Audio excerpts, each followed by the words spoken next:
देखिए last class में हम लोगों ने बात करी थी मेटल आयन या metal insoluble salt ion electrode की, है ना।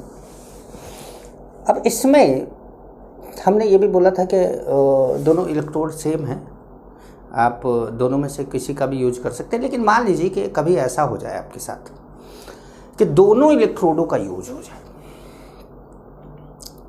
दोनों ही इलेक्ट्रोड का यूज हो जाए आपके सामने, तो आप क्या करेंगे? ठीक है, तो आइए, मैंने लास्ट क्लास में बोला था कि आपको अगर समझ में नहीं आ रहा है तो क्वेश्चन कराएंगे तो समझ में आ जाएगा। तो चलिए एक क्वेश्चन आपको देते हैं इस पे। क्वेश्चन मेरे पास है, calculate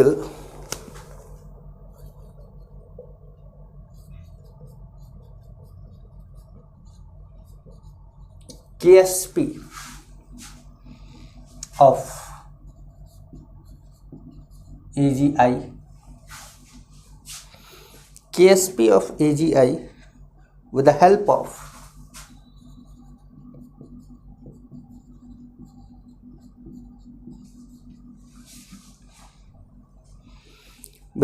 of following cell.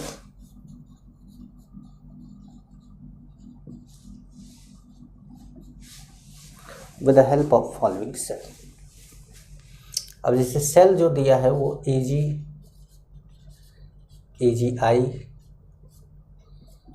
KI ऐसे दिया,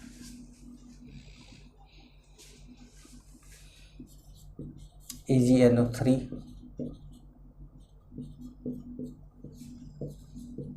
AG सॉलिड,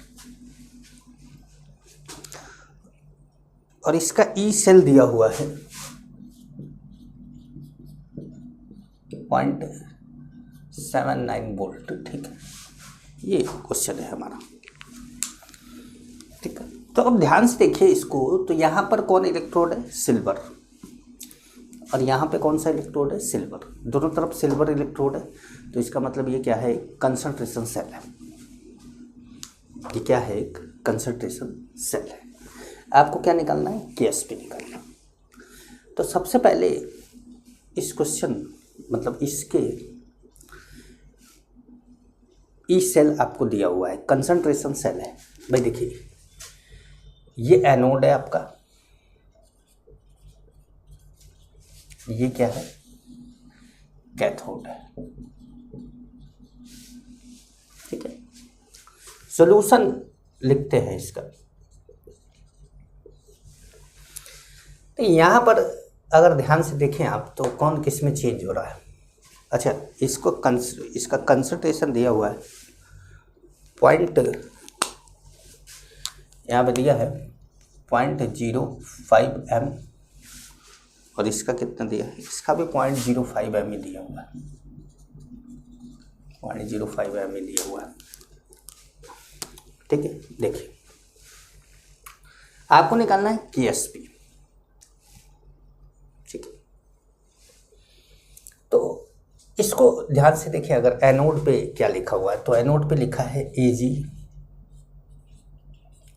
I-, ये एनोड पर है।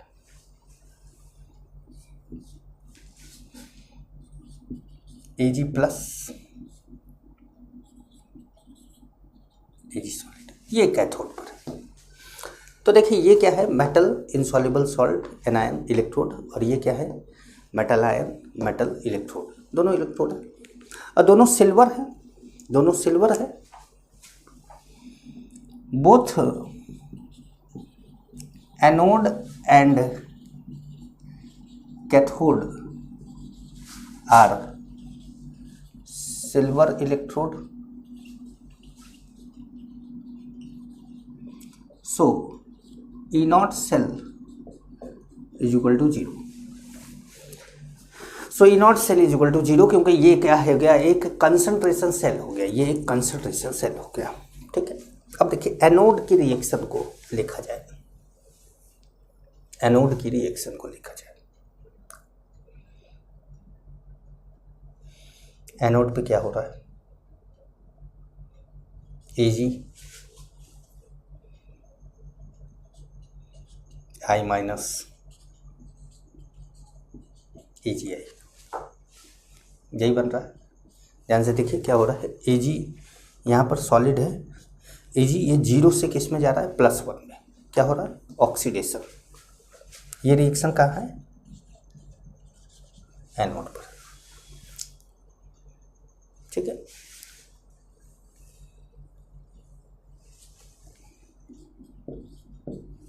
इलेक्ट्रॉन इसने दिया। कैथोड पे क्या रिएक्शन हुआ, Ag plus electron, Ag solid. ठीक है, अब पूरा सेल रिएक्शन क्या है,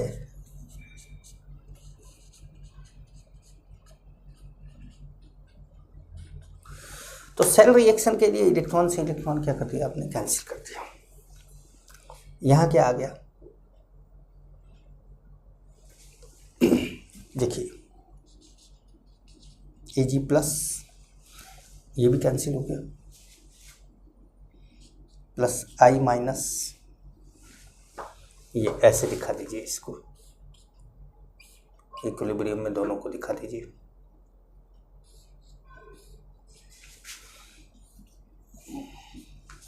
और ये हो गया AgI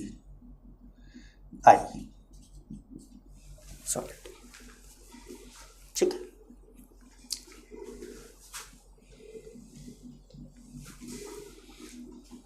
ठीक है भाई। अब देखिए E cell is equal to E naught cell minus 0.059 upon कितने इलेक्ट्रॉन का लेन देन हुआ है, 1 इलेक्ट्रॉन का, log product upon reactant. Product कौन है, AgI है, सॉलिड है, और रिएक्टेंट है Ag प्लस और I माइनस। ये दोनों एक्वस है, ये दोनों क्या है, एक्वस है। आप यहाँ पर एक्वस लिख सकते हैं। ठीक है, तो प्रोडक्ट अपॉन रिएक्टेंट मतलब 1 upon Ag plus I minus. ये 0 हो गया, ये 0 हो गया। ई सेल की वैल्यू दी है 0.79, ये माइनस है।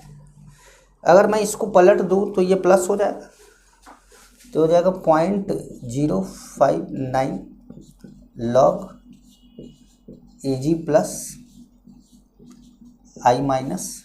ठीक है, और Ag plus concentration into I minus concentration, अगर आप KSP बोले तो KSP क्या है, Ag प्लस I माइनस, यही तो है, Ag प्लस I माइनस, यही तो है। तो आपको क्या करना है, ये निकालना है, ये निकालना है।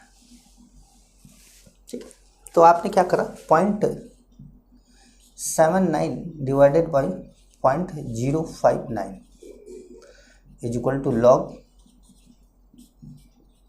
KSP। भाई इसकी जगह पे क्या लिख सकते हैं, KSP। अब इसको आप डिवाइड करिए, और मैंने आपको बताया था कि log x is equal to कुछ हो तो वो 10 के पावर में चला जाता है, तो वैसे आप कर लेंगे इसको।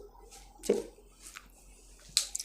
तो ये बात हुई, मैंने आपको बताया कि ये दोनों, ये इसको देख के डरना नहीं है। लास्ट क्लास में मैंने आपको समझाया इसको, और समझाया तो आप थोड़ा देख के डर गए होंगे कि सर बड़ा डरावना सा लग रहा है, तो डरना नहीं है उससे। ठीक है,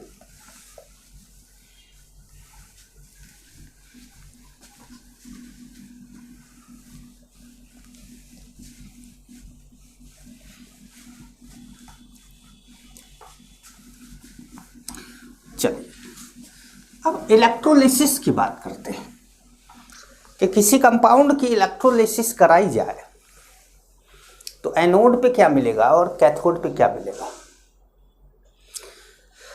ये इसको बोला जाता है क्वालिटेटिव एस्पेक्ट ऑफ इलेक्ट्रोलिसिस, और एक होता है क्वांटिटेटिव एस्पेक्ट ऑफ इलेक्ट्रोलिसिस, जो कि हम अभी आगे पढ़ेंगे, फैराडे लॉ वगैरह उसमें पढ़ेंगे। तो इलेक्ट्रोलिसिस के लिए पहले इलेक्ट्रोलाइटिक सेल के बारे में जान जाइए।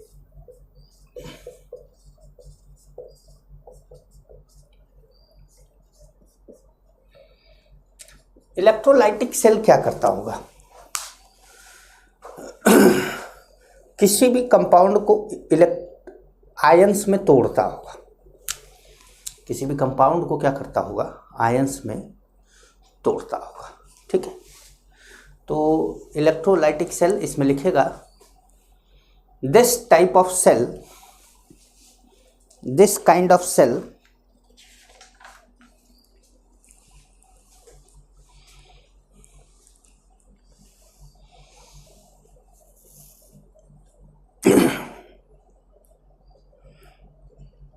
this kind of cell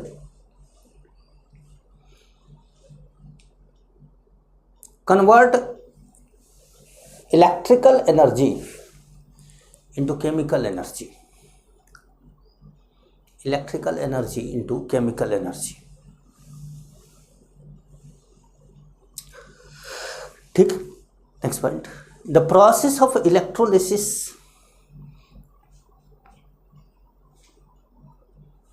The process of electrolysis takes place in electrolytic cell. The process of electrolysis takes place in electrolytic cell by passing electricity. By passing electricity. Electricity को पास करके, जैसे देखिए एक आपके पास, मान लीजिए कि आपके पास एक बर्तन है, इसमें आपने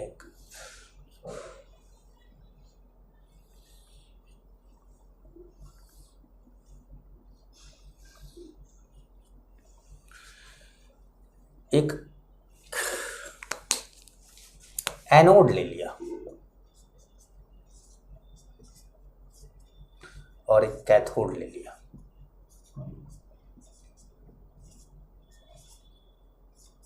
कैथोड ले लिया, ठीक है, और इन दोनों को आपने एक एक्सटर्नल बैटरी से जोड़ दिया।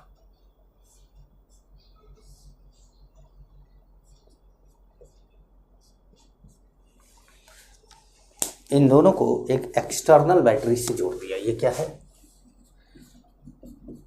एक्सटर्नल बैटरी है।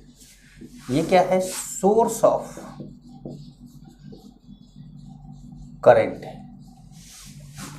भाई इलेक्ट्रिकल एनर्जी को केमिकल एनर्जी में चेंज करना है तो इलेक्ट्रिकल एनर्जी कहीं से आनी तो चाहिए। अच्छा, इसके अंदर आपने क्या करा? सॉल्यूशन डाल दिया।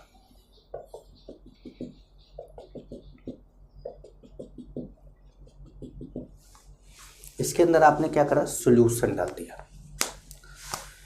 इसके अंदर क्या है?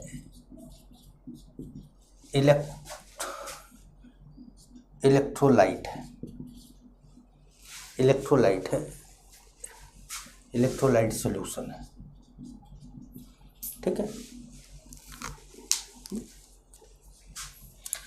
अब यहां पर आपके पास एनायन भी है और कैटायन भी है। जो कैटायन है वो इसके पास जाएगा और जो एनायन है वो इसके पास जाएगा। एनोड पर क्या होगा? ऑक्सीडेशन की प्रोसेस होगी और कैथोड पर रिडक्शन की प्रोसेस होगी। वो पहले भी होता था। एनोड पर हमेशा ही ऑक्सीडेशन होगा। एनोड लेफ्ट पर रखा जाएगा, एनोड पर हमेशा ही ऑक्सीडेशन होगा, चाहे वो इलेक्ट्रोकेमिकल सेल हो और चाहे वो इलेक्ट्रोलाइटिक सेल हो। ठीक है, तो एनोड पे ऑक्सीडेशन होगा और कैथोड पे क्या होगा? रिडक्शन होगा।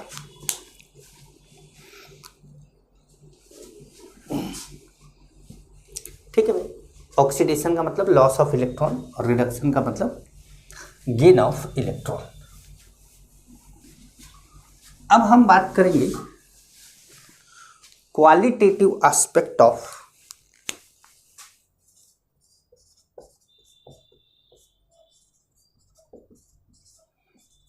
qualitative aspect of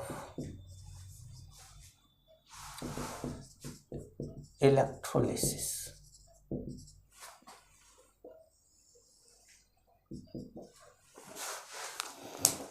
Qualitative aspect of electrolysis. तो इसमें लिखेगा in this topic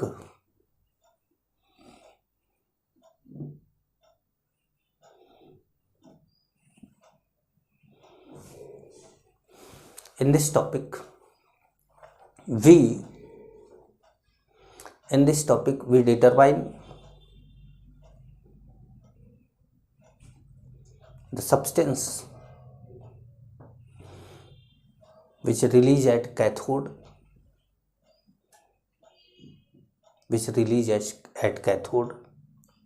and anode. हम इस प्रोसेस में क्या करेंगे, कैथोड पे क्या रिलीज हो रहा है और एनोड पे क्या रिलीज हो रहा है, इलेक्ट्रोलिसिस में क्या रिलीज हो रहा है, इसके बारे में बात करेंगे। ठीक है, अब ये तो हुआ कि इसमें हम करेंगे क्या, ऐसी कौन कौन सी चीज़ें हैं जो इलेक्ट्रोलिसिस को अफेक्ट करेंगी, पहले उसके बारे में जान लेना जरूरी है। तो लिखिएगा फैक्टर अफेक्टिंग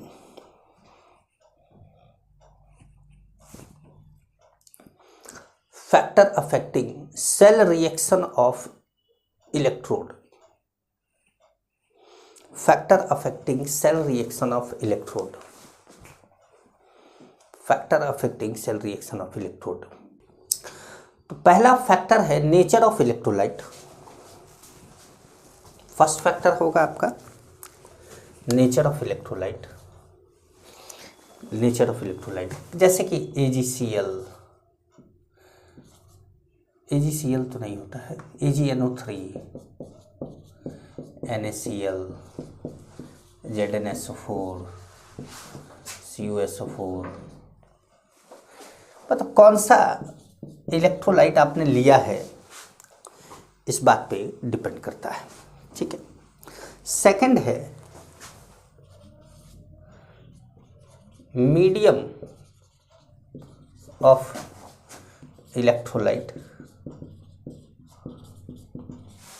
या सॉल्यूशन। तो इसमें दो तरह का होता है, या तो मीडियम ऑफ इलेक्ट्रोलाइट, सॉल्यूशन नहीं, मीडियम ऑफ इलेक्ट्रोलाइट, या तो ये मोल्टेन होगा स्टेट, क्या होगा, मोल्टेन स्टेट, और या तो होगा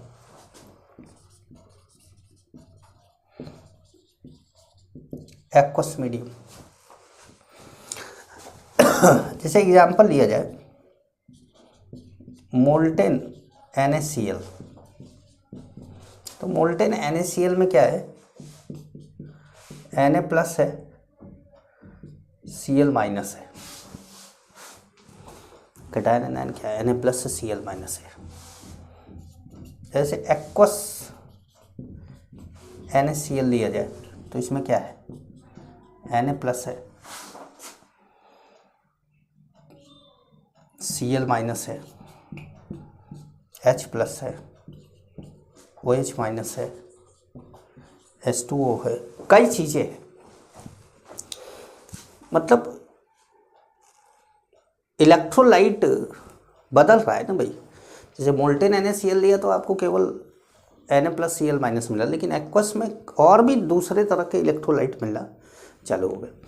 तो मीडियम ऑफ इलेक्ट्रोलाइट भी अपने आप में एक अच्छा फैक्टर है जो कि सेल रिएक्शन को अफेक्ट करेगा कि कैथोड पे क्या रिलीज होगा, एनोड पे क्या रिलीज होगा, इस बात को अफेक्ट करेगा। तीसरा है कंसंट्रेशन ऑफ इलेक्ट्रोलाइट। ठीक है, तो अब यहां पर जैसे कंसंट्रेटेड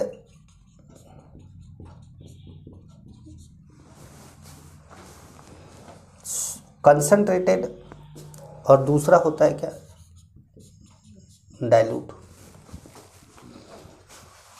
ठीक है, अब जैसे कंसंट्रेटेड NaCl हो गया और डाइल्यूट NaCl हो गया, तो कंसंट्रेटेड NaCl में अलग प्रोडक्ट मिलेगा आपको कैथोड एनोड पे, और डाइल्यूट NaCl में अलग प्रोडक्ट मिलेगा आपको कैथोड एनोड पे। तो ये भी एक कारण हो सकता है सेल रिएक्शन को, मतलब इलेक्ट्रोड पे, अलग अलग इलेक्ट्रोड पे जो चीज़ें रिलीज हो रही हैं उनको बदलने का कारण हो सकता है। क्या हो सकता है? पहला कि इलेक्ट्रोलाइट अलग अलग होगा तो अलग अलग चीज़ें रिलीज होंगी। इलेक्ट्रोलाइट सेम है, NaCl लिया, लेकिन मोल्टेन ले लिया या एक्वस ले लिया। अब मान लीजिए दोनों में एक्वस ही ले लिया, लेकिन एक में कंसनट्रेटेड ले लिया, एक में डाइल्यूट ले लिया। ठीक है, मान लीजिए दोनों में एक ही तरह का ले लिया, कंसनट्रेटेड या डाइल्यूट, दोनों में एक ही तरह का ले लिया, लेकिन एक में करंट का फ्लो ज़्यादा कराया और एक में करंट का फ्लो कम कराया, जिसको चार्ज डेंसिटी बोलते हैं। तो चौथा आते हैं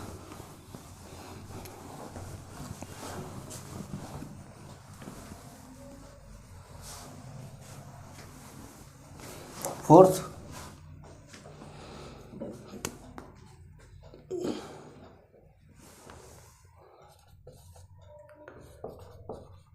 चार्ज डेंसिटी।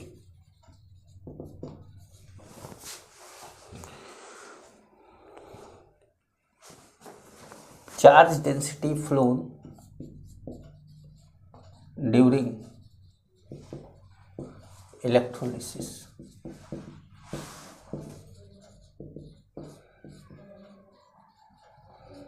अच्छा, चार्ज डेंसिटी नाम से क्वेश्चन देता है इसलिए चार्ज डेंसिटी लिख रहे हैं। स्पेशली ये H2SO4 के लिए बड़ा इंपॉर्टेंट होता है, बड़ा ही इंपॉर्टेंट होता है H2SO4 के लिए। लेकिन खैर ठीक है, अभी हम जैसे बात कर रहे हैं कि हमने बोला कि इलेक्ट्रोलाइट कौन सा लेंगे। मान लो इलेक्ट्रोलाइट फिक्स हुआ तो फिर ये हुआ कि पानी डालेंगे कि नहीं डालेंगे, मोल्टेन या एक्वस। मान लो एक्वस फिक्स हुआ तो ये कि कंसनट्रेटेड लेंगे कि डाइल्यूट लेंगे। ये बिल्कुल वैसा ही नहीं लग रहा आपको कि एक कंजूस के यहाँ पर चाय पीने के लिए, मतलब एक आदमी गया, मेहमान गए उनके यहाँ पर, तो बोले कि आप चाय लेंगे कि कॉफ़ी लेंगे, तो अगले ने कह दिया कि चाय लेंगे। तो आप दूध वाली चाय लेंगे या काली चाय लेंगे? दूध वाली लेंगे। गाय के दूध की लेंगे कि भैंस के दूध की लेंगे? अब आदमी थोड़ा सा परेशान होने लगा, बोला गाय के दूध की लेंगे। ठीक है, अब गाय के दूध की चाय आप जो है कप में लेंगे कि ग्लास में लेंगे? कप में लेंगे। कप के साथ प्लेट होनी चाहिए या बिना प्लेट के साथ होनी चाहिए? अच्छा भैया, प्लेट के साथ होनी चाहिए। प्लेट पे नक्काशी होनी चाहिए कि नहीं होनी चाहिए? वो आदमी चला गया। इतनी क्वेश्चन पूछ के कौन चाय देता है भाई? तो वैसे मतलब अब बात यही हो रही है ना कि इलेक्ट्रोलाइट ले लिया आपने, तब इलेक्ट्रोलाइट, खाली इलेक्ट्रोलाइट लेना है या उसको पानी में डालना है? तो बोले पानी में डाल दो। ज़्यादा पानी डालना है या कम पानी डालना है? मतलब कंसनट्रेटेड लेना है या डाइल्यूट लेना है? यार कंसनट्रेटेड ले लो। अच्छा, उसमें ज़्यादा करंट पास करवाऊँ या कम करंट पास करवाऊँ बैटरी से? तो high charge density and low charge density, भाई दो चीज़ें हो गई। हाई चार्ज डेंसिटी,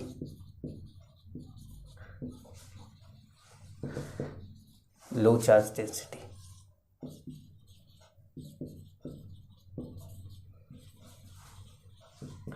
तो ये आपको स्पेशली पढ़ना है, स्पेशली फॉर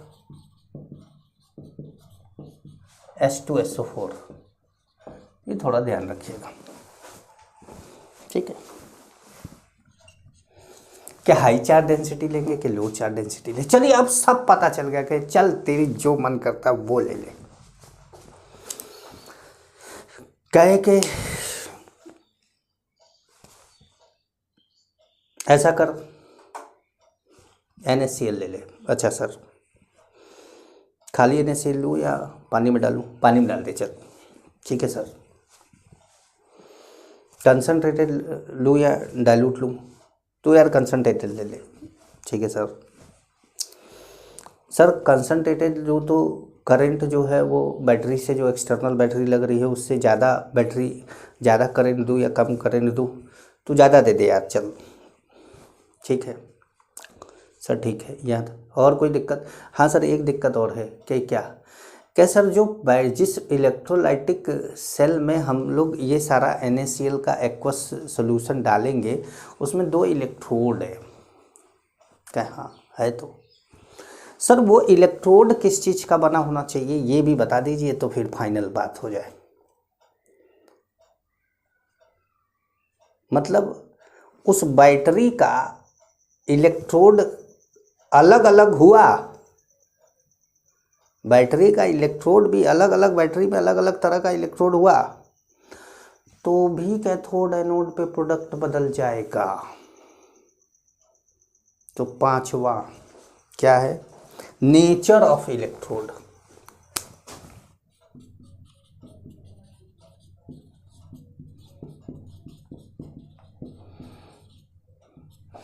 तो भाई वो आदमी गुस्सा हो गया, बोला इतने सवाल कौन पूछता है, कि जाओ मुझे नहीं पता कौन सा इलेक्ट्रोड लेना है, चलो।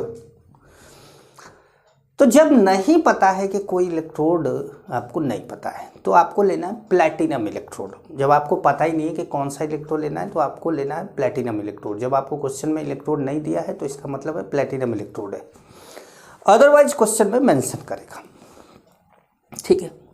तो इलेक्ट्रोड 2 टाइप के होते हैं, इलेक्ट्रोड 2 टाइप के। एक वो जो सेल रिएक्शन को अफेक्ट करते हैं, सेल रिएक्शन को अफेक्ट करते हैं मतलब रिएक्शन में पार्टिसिपेट ले लेते हैं, पार्टिसिपेशन कर जाते हैं। और दूसरे वो जो इलेक्ट्रोड की तरह काम कर रहे हैं, उनको दुनियादारी से कोई मतलब नहीं, बस वो एक छड़ी की तरह वहाँ पर टिके हुए हैं। तो अब 2 तरह के हैं, 2 तरह के हैं। किसका फोन आ रहा? श्वेता। अच्छा ठीक है, चलो बाद में बात कर लेंगे। तो अब हमारा क्या है कि हमने बोला कि ऐसा इलेक्ट्रोड जो पार्टिसिपेट नहीं करता उसको बोलते हैं इनर्ट इलेक्ट्रोड, और जो पार्टिसिपेट करता है उसको बोलते हैं एक्टिव इलेक्ट्रोड, ठीक है। तो नेचर ऑफ इलेक्ट्रोड, इसको थोड़ा सा ऊपर से लिखना चालू करो वरना बहुत झुक के लिखना पड़ेगा। नेचर ऑफ इलेक्ट्रोड में पहला है इनर्ट इलेक्ट्रोड। तो ऐसा इलेक्ट्रोड जो रिएक्शन में पार्टिसिपेट नहीं करता है। तो लिखिएगा electrode which does not participate in process of electrolysis. Electrode which does not participate in process of electrolysis. जैसे एग्जाम्पल है, जैसे प्लैटिनम है, ग्रेफाइट है या गोल्ड है, ये सब ऐसे इलेक्ट्रोड है जो पार्टिसिपेट नहीं करते, तो इनको इनर्ट इलेक्ट्रोड माना जाता है। वैसे अगर आपको बोला जाए कि which of the following is inert electrode, तो आप ढूंढिए प्लेटिनम को, प्लेटिनम ना मिले तो ढूंढिए ग्रेफाइट को, ठीक है। प्लेटिनम ऑप्शन में ना मिले, ऑप्शन में ना मिले तो ढूंढिए किसको? ग्रेफाइट को। और दूसरा जो इनर्ट इलेक्ट्रोड के बाद और दूसरा है वो है एक्टिव इलेक्ट्रोड।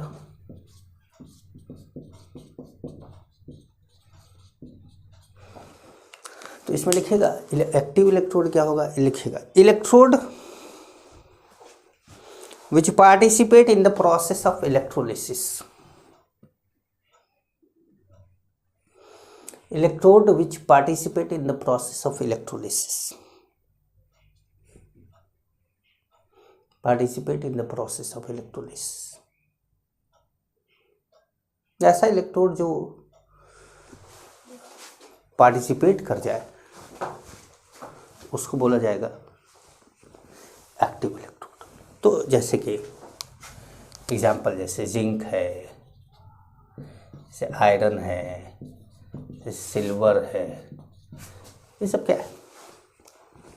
ये सब एक्टिव इलेक्ट्रोड है, एक्टिव इलेक्ट्रोड है। तो इलेक्ट्रोड एक हेडिंग डालिएगा, ये अपना जो है फैक्टर क्लियर हो गया। एक बार फिर याद दिलाते हैं आपको फैक्टर। सबसे पहले आपको वो इलेक्ट्रोलाइट चुनना है जिसके बारे में, जिसकी इलेक्ट्रोलिसिस आपको करानी है। तो पहला है नेचर ऑफ इलेक्ट्रोलाइट, ठीक है। फिर आपको ये जानना है कि इस इलेक्ट्रोलाइट को पानी में डालूं या मोल्टेन ले लूं, मतलब मीडियम जानना है आपको।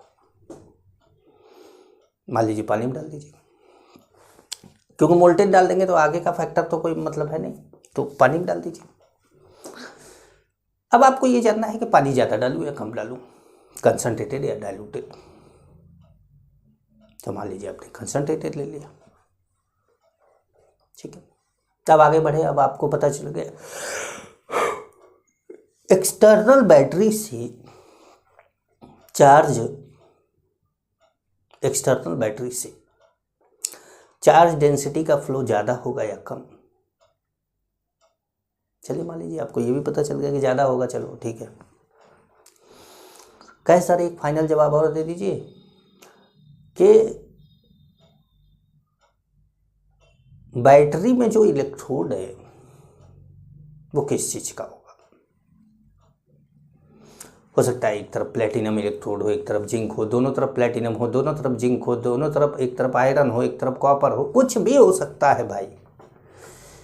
तो इलेक्ट्रोड, कैथोड, एनोड सेम भी हो सकता है, अलग अलग भी हो सकता है, कुछ भी हो सकता है। तो अब इलेक्ट्रोड के बारे में तो कम से कम बता दीजिए कि इलेक्ट्रोड दोनों में, दोनों इलेक्ट्रोड कौन से लेने हैं। तो अब इलेक्ट्रोड में बोल दिया कि भैया एक एक्टिव इलेक्ट्रोड है और एक क्या है, इनर्ट इलेक्ट्रोड है।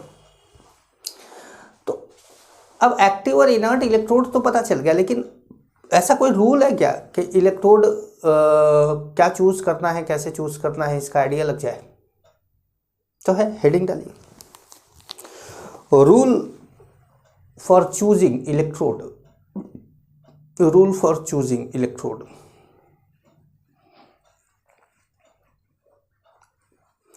Rule for choosing electrode, first point लिखेंगे इसमें, if there is not mention, if there is not mention, then take the platinum electrode. If there is not mention, then take the platinum electrode. Bracket में लिखिएगा both cathode and anode. Take the platinum electrode, दोनों ही बना लीजिए। अगर आपको electrode के बारे में नहीं दिया है कुछ, तो आप दोनों को क्या बना दीजिए, प्लैटिनम का इलेक्ट्रोड बना दीजिए, कैथोड भी और एनोड भी, ठीक है। सेकंड पॉइंट, जब भी आप इलेक्ट्रोलिसिस करा रहे हो तो पहले एनोड की रिएक्शन को एनालाइज करिए, उसके बाद कैथोड की रिएक्शन को एनालाइज करिएगा। दिमाग में बिठा लीजिएगा, ठीक है। सेकंड पॉइंट लिखिए, always analyse anode reaction first. Always analyse anode reaction first. Anode पे होने वाले रिएक्शन को आप पहले एनालाइज करेंगे, पहले देखेंगे, पहले समझेंगे या पहले लिखेंगे। एनोड के रिएक्शन को आप पहले लिखेंगे, cathode, anode reaction followed by cathode reaction, ठीक है, ध्यान रखिएगा। तीसरा point, if anode is of metal, अगर एनोड किसी मेटल का बना है, मान लो एनोड किसी मेटल का बना है, if anode is of metal, then always that metal, anode पे क्या होता है process, oxidation, then always that metal will oxidize at anode.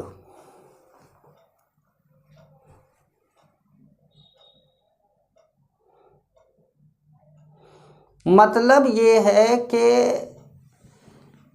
Electrolyte में कैटायन एनायन कुछ भी हो आपके पास, अगर एनोड पर कोई एक्टिव मेटल है, मैं एक्टिव मेटल की बात हो रही है यहाँ पर, ठीक है, एक्टिव मेटल की,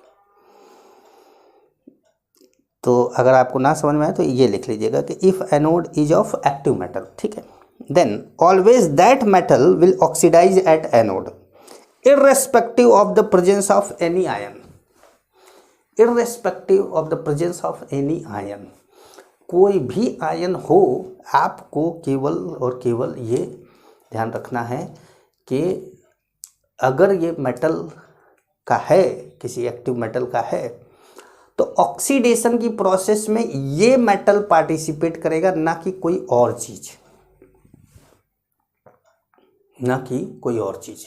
अब ये तीनों पॉइंट को आप ध्यान में रखेंगे, तब जो है मैं बीच बीच में याद दिलाता रहूँगा आपको, और तब जो है अब हम एक एक करके रिएक्शन या केसेस लेते हुए आगे चलते हैं, ठीक है। तो एक एक करके एग्जाम्पल लिया जाए और एग्जाम्पल लेकर आपको बताया जाए। कुछ एग्जाम्पल ऐसे, मतलब मैं इस तरीके से एग्जाम्पल ले लेता हूँ कि उसके बाद मेरे ख्याल से कि आपको ज़रूरत फिर नहीं पड़ेगा, मतलब मैं 7-8 एग्जाम्पल ले लेता हूँ इस तरह के, देखते हैं कितना ले पाते हैं।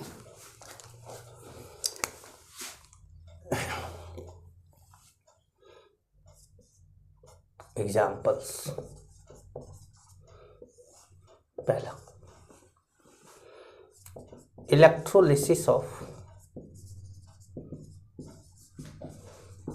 Molten NaCl, electrolysis of molten NaCl। तो मोल्टेन NaCl आपने लिया, देखिए ध्यान से समझिएगा। तो जब आपने NaCl लिया, मोल्टेन NaCl, कोई इलेक्ट्रोड दिया क्या आपको? नहीं दिया है, तो इसका मतलब है कि इलेक्ट्रोड कौन सा है? प्लेटिनम इलेक्ट्रोड है। दिया नहीं है, इसका मतलब क्या है? प्लेटिनम क्या है? इलेक्ट्रोड है आपका। और इलेक्ट्रोड, प्लेटिनम इलेक्ट्रोड बोलने का मतलब कैथोड भी यही है और एनोड भी यही है, ठीक है। एनोड पर क्या होता है? इलेक्ट्रॉन का लॉस, और कैथोड पे क्या होता है? इलेक्ट्रॉन का गेन। ध्यान रखिएगा, एनोड पर इलेक्ट्रॉन का लॉस और कैथोड पर इलेक्ट्रॉन का गेन।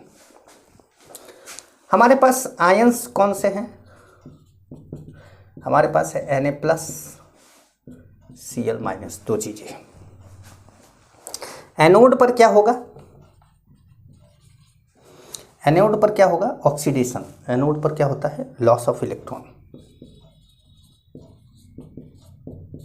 एनोड पे लॉस ऑफ इलेक्ट्रॉन होगा। इन दोनों में इलेक्ट्रॉन का लॉस कौन करेगा? भाई ये तो करेगा नहीं, तो ऑक्टेट पूरा कर चुका है अपना, यही करेगा नेगेटिव चार्ज वाला। आप बोलेंगे सर ऑक्टेट तो ये भी पूरा कर चुका है। अरे नहीं, मतलब इसका तो दूसरा इलेक्ट्रॉन नहीं ना निकाल पाओगे, ये तो पहले एक इलेक्ट्रॉन दे चुका है। तो Na+ का इलेक्ट्रॉन, कैटायन का इलेक्ट्रॉन नहीं निकाला जाता है कभी भी। एनोड पर कैटायन नहीं लाया जाता है। अगर आपको एक पास कैटायन एंड एनायन ऑप्शन में है, तो एनोड पे कभी भी कैटायन नहीं लाते हैं, एनोड पे हमेशा एनायन लाते हैं। अगर आपके पास कैटायन एंड न्यूट्रल ऑप्शन है, तो भी एनोड पे न्यूट्रल लाएंगे, कैटायन नहीं लाएंगे। एनायन एंड न्यूट्रल ऑप्शन है, तब एनायन लाएंगे, न्यूट्रल नहीं लाएंगे, ठीक है। तो एनोड पर आ गया आपका Cl-, ठीक है। इलेक्ट्रॉन का आपने लॉस करवाया,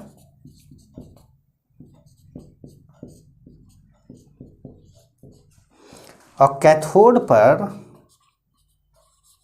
क्या हुआ? गेन ऑफ इलेक्ट्रॉन हुआ। अब गेन ऑफ इलेक्ट्रॉन हुआ तो क्या बनाया आपने? Na+ को इलेक्ट्रॉन देकर सोडियम बना दिया आपने। तो कैथोड पे क्या रिलीज हुआ? सोडियम, और एनोड पर chlorine gas. Electrolysis of molten NaCl, ठीक है। सेकेंड लेते हैं। क्लियर हो रहा है? ध्यान से समझिएगा। एनोड पे हमेशा क्या करना है, लॉस ऑफ इलेक्ट्रॉन, कैथोड पे gain of electron. Second example लेते हैं,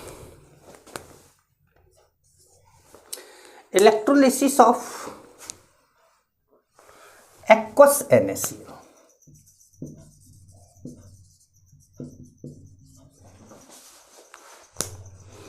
इलेक्ट्रोलिसिस ऑफ एक्वस NaCl। अच्छा, दूसरा एग्जाम्पल तो है, लेकिन भाई बात मैंने आपको पहले ही बोला था कि एक्वस है तो कंसंट्रेशन क्या है, ज़्यादा है कि कम है, ये तो बताना पड़ेगा ना आपको। तो यहाँ पर पहला ले लिया concentrated NaCl solution. Concentrated NaCl solution, concentrated NaCl solution है आपके पास, ठीक है। और आपने ले लिया क्या, प्लेटिनम इलेक्ट्रोड, मतलब आपको इलेक्ट्रोड दिया नहीं है, आपने ले लिया प्लेटिनम इलेक्ट्रोड। अभी इलेक्ट्रोड देंगे भाई, चिंता मत करिए, पहले इसको समझिए। तो कंसंट्रेटेड NaCl सॉल्यूशन, तो आपके पास अब इलेक्ट्रोलाइट कौन कौन सा है, अब आपके पास कंसंट्रेटेड NaCl जो मिला है वो क्या क्या देगा, वो Na+ देगा, वो H+ देगा, वो Cl- देगा, वो OH- देगा, ठीक है। इतनी चीज़ें मिल रही है आपको, Na+, H+, Cl-, OH-, इतनी चीज़ें मिल रही, ठीक है।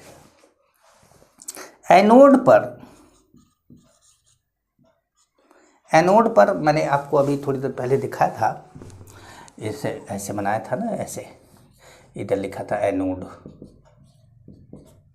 अभी एक सेल बनाया था और मैंने यहाँ पर दिखाया था कि नेगेटिव वाला इसके ऊपर जा रहा है, ऐसे दिखाया था ना। तो नेगेटिव वाला एनोड की तरफ जाएगा, मतलब एनोड के पास कौन आ जाएगा, Cl- आ जाएगा और OH- आ जाएगा, ठीक है। Cl- आ जाएगा और OH- आ जाएगा। अब आपको ये चेक करना पड़ेगा,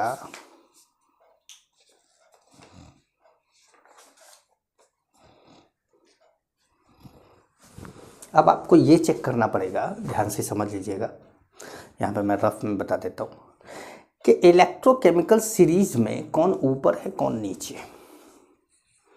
इलेक्ट्रोकेमिकल सीरीज में कौन ऊपर है कौन नीचे है। तो एनायन के बारे में जान लीजिए आप,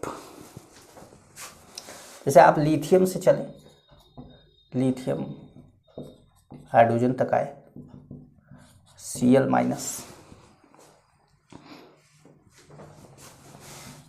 OH-, NO3-, SO4 2-, F-, ये ऊपर से आप आ रहे हैं नीचे की तरफ, ठीक है, ये ध्यान रखिएगा, ठीक है। यहाँ पर आप चाहें तो ये H2, ये कॉपर, सिल्वर ऐसे लिख सकते हैं, ठीक है। ये कहीं बना लीजिए इलेक्ट्रोकेमिकल सीरीज, ये हमारा क्या है, फिर एक बार फिर से बना दिया आपके लिए इलेक्ट्रोकेमिकल सीरीज, इसमें हमने एनायन डाल दिए थोड़े। अब देखिए इलेक्ट्रोकेमिकल सीरीज में जो ऊपर होता है, सीरीज में जो ऊपर होता है वो इलेक्ट्रॉन का लॉस करता है, जो नीचे होता है वो इलेक्ट्रॉन का गेन करता है, जो ऊपर होता है वो इलेक्ट्रॉन का लॉस करता है और जो नीचे होता है वो इलेक्ट्रॉन का गेन करता है। तो अगर मैं इसको पूरा बनाना चाहूँ,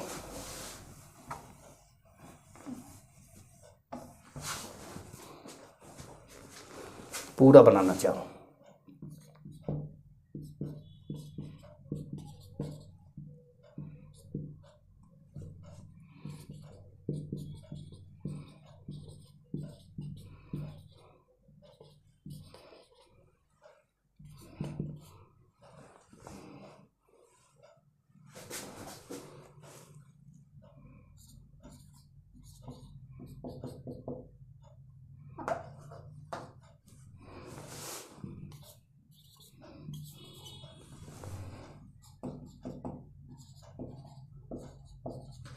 ठीक है, ऐसे आया, ऐसे आ गया। ठीक है, ये आप एक जगह पे कहीं पर भी इसी पेज पे अगल बगल कहीं भी बना लीजिएगा, किनारे पर लाइन खींच के अगले पेज पे बना लीजिएगा इसको। ठीक है, काम की चीज़ है। एनोड पर आ गया Cl माइनस OH माइनस, मतलब वो आ गया जो इलेक्ट्रॉन का लॉस करने के लिए तैयार है। हमें बोला गया कि पहले हम एनोड की रिएक्शन देखेंगे, बाद में कैथोड की रिएक्शन देखेंगे। ठीक है, पहले हम एनोड की रिएक्शन देखेंगे, बाद में हम कैथोड की रिएक्शन देखेंगे। इन दोनों में इलेक्ट्रॉन का लॉस वो करेगा जो इलेक्ट्रोकेमिकल सीरीज में ऊपर होगा, इस सीरीज में हमारे जो ऊपर होगा। तो Cl माइनस ऊपर है, OH माइनस नीचे, तो Cl माइनस इलेक्ट्रॉन का लॉस करेगा, मतलब Cl माइनस इलेक्ट्रॉन का लॉस करेगा, क्या बनाएगा, हाफ Cl2 प्लस इलेक्ट्रॉन। ठीक है, कैथोड।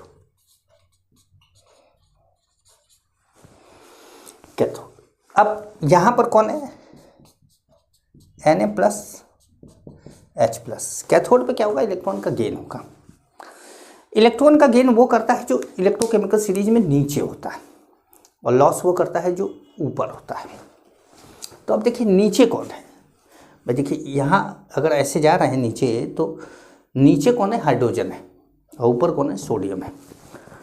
तो इन दोनों में इलेक्ट्रॉन का गेन कौन करेगा, हाइड्रोजन करेगा कि सोडियम करेगा, तो आपको मिलेगा कि हाइड्रोजन करेगा।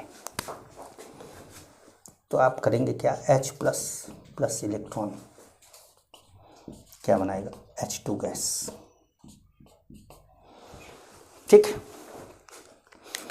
मतलब क्या क्या इसमें से गायब हो गया, Cl गायब हो गया, H गायब हो गया, क्या बचा, Na plus and OH minus. Na plus and OH minus बचा। क्लियर हो रहा है आपको, देखिए Cl यहाँ से हट गया, यहाँ से H हट गया, बचा क्या, Na प्लस और OH माइनस। सोल्यूशन के अंदर Na प्लस OH माइनस इकट्ठा होता जा रहा है, Cl उड़ता जा रहा है, H उड़ता जा रहा है। अब NaOH बढ़ता जा रहा है, तो सोल्यूशन बेसिक होता जा रहा है। ठीक है, मिटाएं इसको, सोल्यूशन बेसिक होता जा रहा है। तो इसका रिजल्ट क्या हुआ कि NaOH कैथोड पे H2 रिलीज हुआ, एनोड पे Cl2 रिलीज हुआ। ठीक है, NaOH form in solution,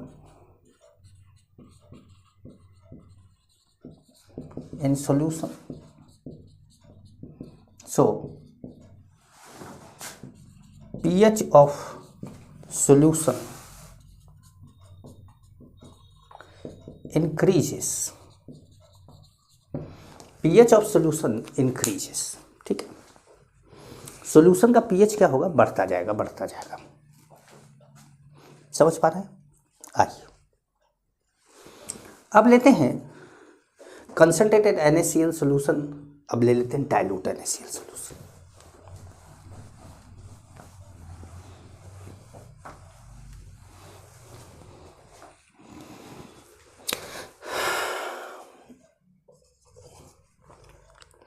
dilute NaCl solution,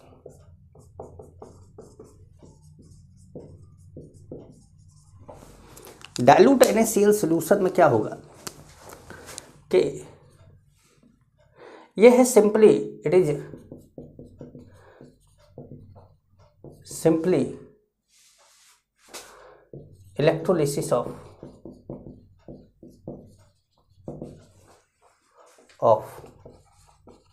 water, where NaCl used to increase conductivity। हम जानते हैं कि प्योर वाटर जो है वो इलेक्ट्रिसिटी कंडक्ट नहीं करता। प्योर वाटर 100% प्योर वाटर अगर होगा तो वो इलेक्ट्रिसिटी कंडक्ट नहीं करता। इलेक्ट्रिसिटी कंडक्ट कराने के लिए उसके अंदर कुछ इलेक्ट्रोलाइट डालना पड़ेगा। अब जैसे आप पानी, बोरिंग का पानी, जल निगम का पानी, या जिसके शहर में जहाँ जैसे भी पानी की सप्लाई होती है, तो वो पानी 100% H2O नहीं होता ना, उसके अंदर मिनरल भी होते हैं। तो वो करंट फ्लो होगा, उसमें होगा। तो अब NaCl का यूज यहाँ पर, डाइल्यूट NaCl सॉल्यूशन का मतलब है कि यहाँ पर NaCl बहुत कम मात्रा में है, ये केवल वाटर की इलेक्ट्रोलिसिस में हेल्प करेगा। तो एनोड पर यहाँ पर H+ ही होगा, सॉरी OH- ही होगा, और कैथोड पर H+ ही होगा। समझ गए? ये ध्यान रखना है, डाइल्यूट NaCl सॉल्यूशन की कंडीशन को ध्यान रखना है। तो OH- होगा, तो 2 OH- लेकर थोड़ा रिएक्शन को संभालते हैं, बनाते हैं, क्या बनेगा, H2O plus half O2 plus 2 electron. ठीक है। कैथोड पर 2H+ plus 2 electron इप्स H2 gas. मतलब यहाँ पर जो रिलीज हो रहा है वो कौन है, O2 गैस है, और यहाँ पे जो रिलीज हो रहा है वो कौन है, H2 गैस है। मतलब H2O का क्या हो रहा है, इलेक्ट्रोलिसिस हो रहा है एक तरीके से। H2O में से हाइड्रोजन और ऑक्सीजन रिलीज होते जा रहे हैं, इलेक्ट्रोलिसिस होता जा रहा है। ये भी एक प्रोसेस है जिससे हाइड्रोजन या ऑक्सीजन बनाया जा सकता है, दोनों में से जिसको भी आप चाहें वो बना सकते हैं। ठीक है, अच्छा,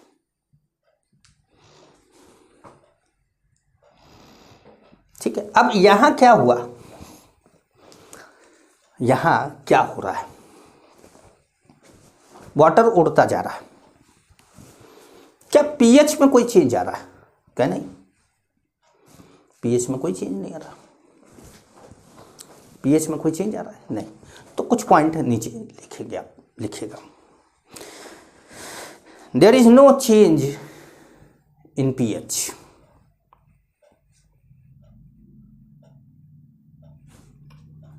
नो चेंज इन पीएच। ठीक, next point, there is no change in amount of NaCl।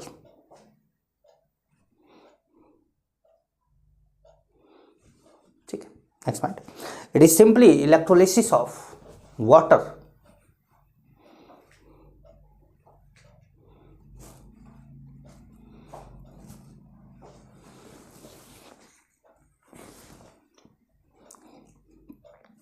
Water. ठीक है, अब ध्यान से देखिएगा, 2H+ और 2 OH- मिलकर 2 वाटर का मॉलिक्यूल बनाएगा। इस 2 वाटर के मॉलिक्यूल में से एक वाटर का मॉलिक्यूल को आपको साफ साफ मिल गया, टूटा तो केवल एक ही वाटर का मॉलिक्यूल है। तो एक वाटर का मॉलिक्यूल जब टूट रहा है तो 2 फैराडे इलेक्ट्रॉन आपको का यूज हो रहा है, 2 फैराडे चार्ज का यूज हो रहा है।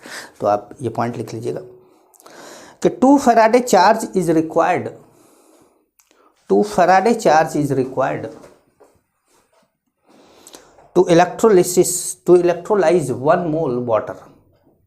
2 Faraday charge is required to electrolyze 1 mole water.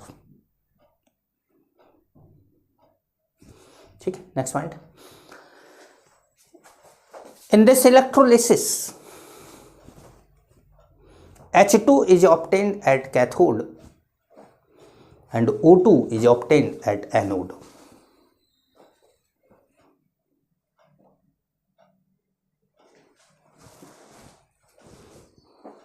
ये बात हम लोग लिख ही दिए हैं कि electrolysis of water where NaCl use to increase conductivity. क्यों? क्योंकि प्योर वाटर नॉन कंडक्टर होता है, प्योर वाटर नॉन कंडक्टर। लेकिन एक चीज़ यहाँ पर घुसा कर अगर पूछ दे, जो कि मैं नहीं बताना चाह रहा हूँ, क्योंकि कोई चीज़ अगर बहुत ज़्यादा डिटेल में भी बता दी जाए तो खतरनाक हो जाता है। लेकिन ठीक है, सुन लीजिए खाली कि अगर मान लीजिए डाइल्यूट NaCl को इलेक्ट्रोलाइज करा रहे हैं लंबे समय तक, तो पानी उड़ता जा रहा है, पानी उड़ता जाएगा तो ये धीरे धीरे डाइल्यूट किस में चेंज हो जाएगा, कंसंट्रेटेड में। और जैसे ही ये कंसंट्रेटेड में चेंज होगा, कॉन्सेप्ट कंसंट्रेटेड का लगने लगेगा। आफ्टर लॉन्ग टाइम, अगर आफ्टर लॉन्ग टाइम की बात करें कि after long time electrolysis pH increases, long time electrolysis के बाद कंसंट्रेटेड NaCl आएगा। जब कंसंट्रेटेड NaCl आएगा तो NaOH बनने लगेगा, NaOH बनने लगेगा तो pH इंक्रीज होने लगेगा। समझ पा रहे हैं? तो ये बात का आपको थोड़ा सा ध्यान रखना होगा, ठीक है। अच्छा,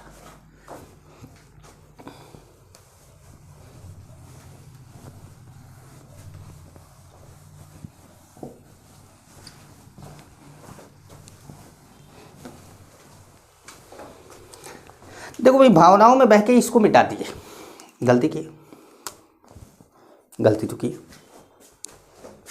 यहाँ पे एक बार लिख देते हैं H2CO Ag Cl minus OH minus NO3 minus SO4 2 minus F minus, ये वाला लिख देते हैं। वो वाला तो आपको याद है कि लेकर कस्तूरबा का नाम अल्लाह मैंने जन्नत फेरी कैडबरी को निसंकोच फाड़ो, PB तक तो वो हो गया। उसके बाद H2 वाला ये याद रखना, ठीक है। अच्छा, तीसरा एग्जाम्पल हम लेते हैं, electrolysis of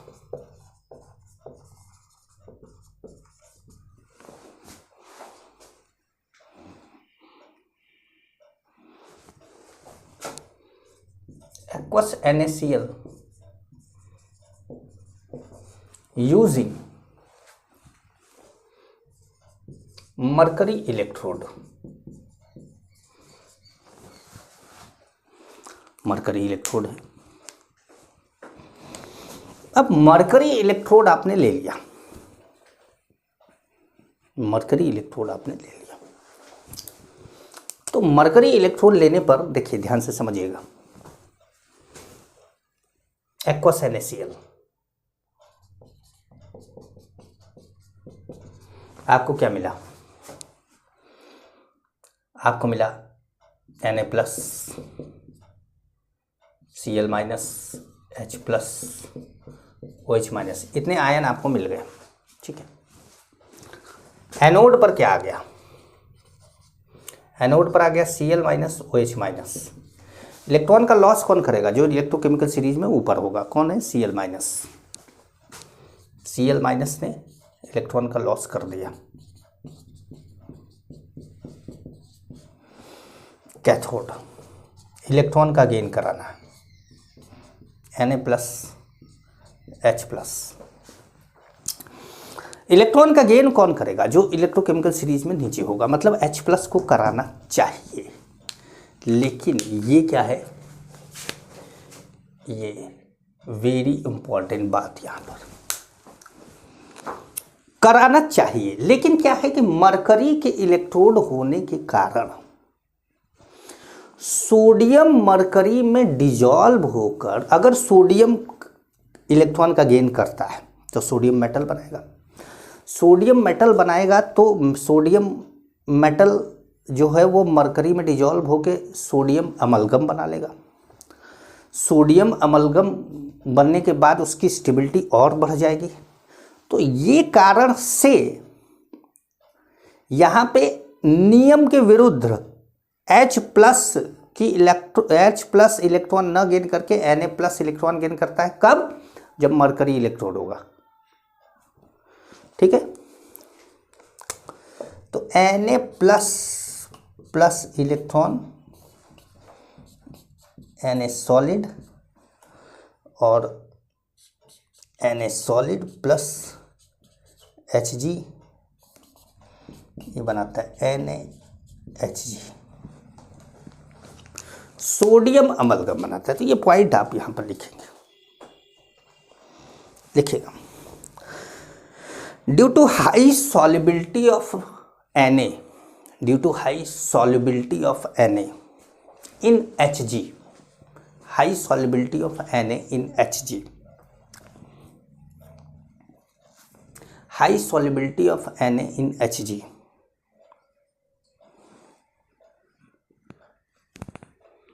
due to high solubility of Na in Hg and form sodium amalgam, NaHg, sodium amalgam and form NaHg, comma Na plus get chance Na+ को चांस मिल जाता है। Na+ get chance to reduce in preference of H+, to reduce in preference of H+। इस बात को आपको ध्यान रखना है कि यहाँ पर नियम के विरुद्ध काम हो रहा है, बस इसलिए क्योंकि सोडियम अमलगम बन रहा है। समझ पाए, सोडियम अमलगम बन रहा है। तो अब हमारा जो अगला हेडिंग होगा वो होगा कि aqueous NaCl using silver electrode, लेकिन ये अगली क्लास में पढ़ेंगे क्योंकि ये 1 घंटे से ज़्यादा बड़ा लेक्चर बन जाएगा। अगली क्लास में यहीं से स्टार्ट करते हैं। ठीक है, तब तक के लिए नमस्कार।